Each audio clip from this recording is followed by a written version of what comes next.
Nigeria's former president, Dr. Goodluck Jonathan, says that an electoral process which reflects the true will of the people is more essential than arguments about the length of tenure of a leader. Dr. Jonathan was speaking at a session organized by the Electoral Institute for Sustainable Democracy in Africa, taking place in Johannesburg, South Africa. Declaring it open, South Africa's Deputy President, Cyril Ramaphosa, says while Africa has recorded progress in boosting democratic value, there is still a lot of work to be done. The event, which also had the former leader of Mauritius, Kassam Outin, and the former Prime Minister of Senegal, Aminata Touré, in attendance, centers on realities in Africa. One hopes that on our continent, as and when elections are held, particularly under the tutelage and the management of election management organizations, be they AISA, be they the National Election Commission of whatever country, that the contestants will be brave enough, man and woman enough, to accept the outcomes of the will of the people. This is a very critical marker and determinant. Well, it's been 30 years since the death of Samora Machel, a charismatic military commander who became Mozambique's founding president in 1975 after the nation gained independence from Portugal. The investigations into the plane crash that killed him have been inconclusive, but speculations has long persisted that South African apartheid-era security agencies brought the plane down to rid Pretoria of a hostile neighboring president. Machel's family, his widow, Graça Machel, and leaders from the region and government officials gather at the site of the crash in Mbunzini, South Africa. His son, Samora Machel Jr., leads a song of gratitude for his father and pays tribute to his efforts to fight for Africa's freedom from colonial rule.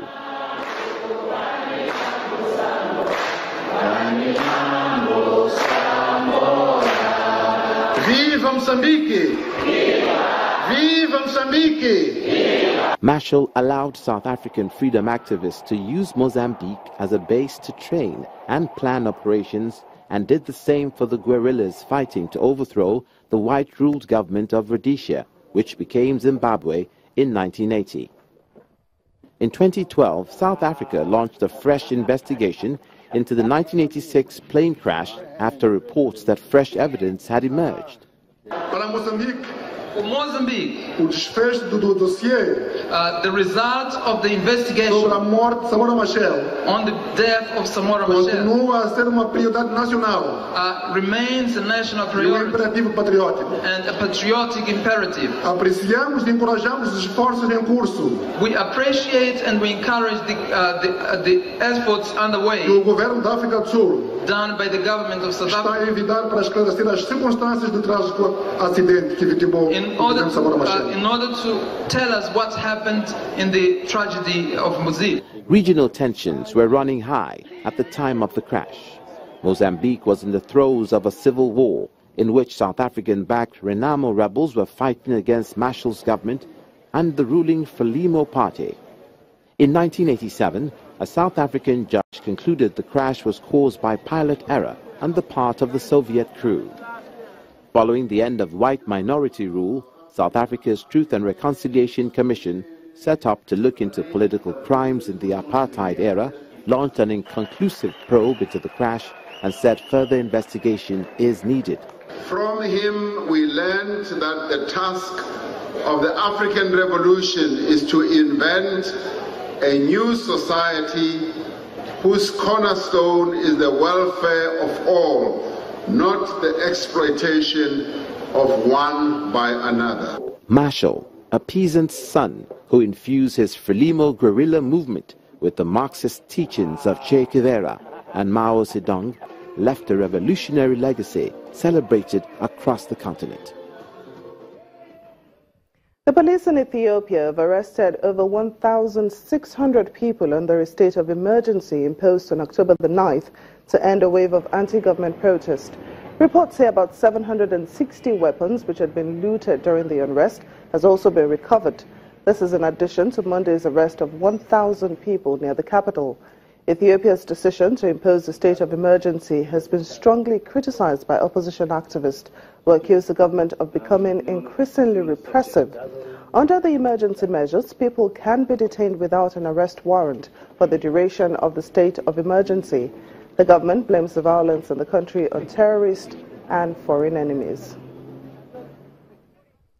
Al Jazeera reporter Hamza Mohammed and his colleagues, a photographer and driver who were arrested in Somalia yesterday, have been freed. Hamza Mohammed was accused of filming in areas controlled by Islamist militants. Some reports say they were arrested for trying to cover the attack by militant Islamist group Al-Shabaab on Afgoye on Tuesday, while other reports say they had been detained for working in an area controlled by the militants. The arrest comes less than a week after the offices of a Somali newspaper were raided and its editor held for 3 days. Security forces and officials in Somalia frequently detain or threaten journalists whose coverage has offended them. The Islamist militant group Al-Shabaab also frequently targets reporters. The Central African Republic President Faustin Archange Touadera has pushed for forgiveness and reconciliation in the wake of renewed attacks from Salika rebels. The CAR has been racked by conflict along religious and ethnic lines since 2013, with thousands of people killed and hundreds of thousands displaced after the mainly Muslim Salika rebel group seized power in the majority Christian country. Insecurity persists in the Central African Republic, despite a new government headed by President Faustin Touadera being in power in the country. The new government is meant to draw the line under intercommunal and interreligious violence that has caused years of conflict in the country since 2013. This week, Mr. Touadera called for peace and reconciliation following an attack on refugees in Kaga Badoro in northern CAR that killed 30 people and wounded 57 others. Avenging what they said was the recent murder of 4 young Muslims in the remote town, Salika militia stabbed and hacked to death refugees who'd fled previous violence in the region and set fire to buildings.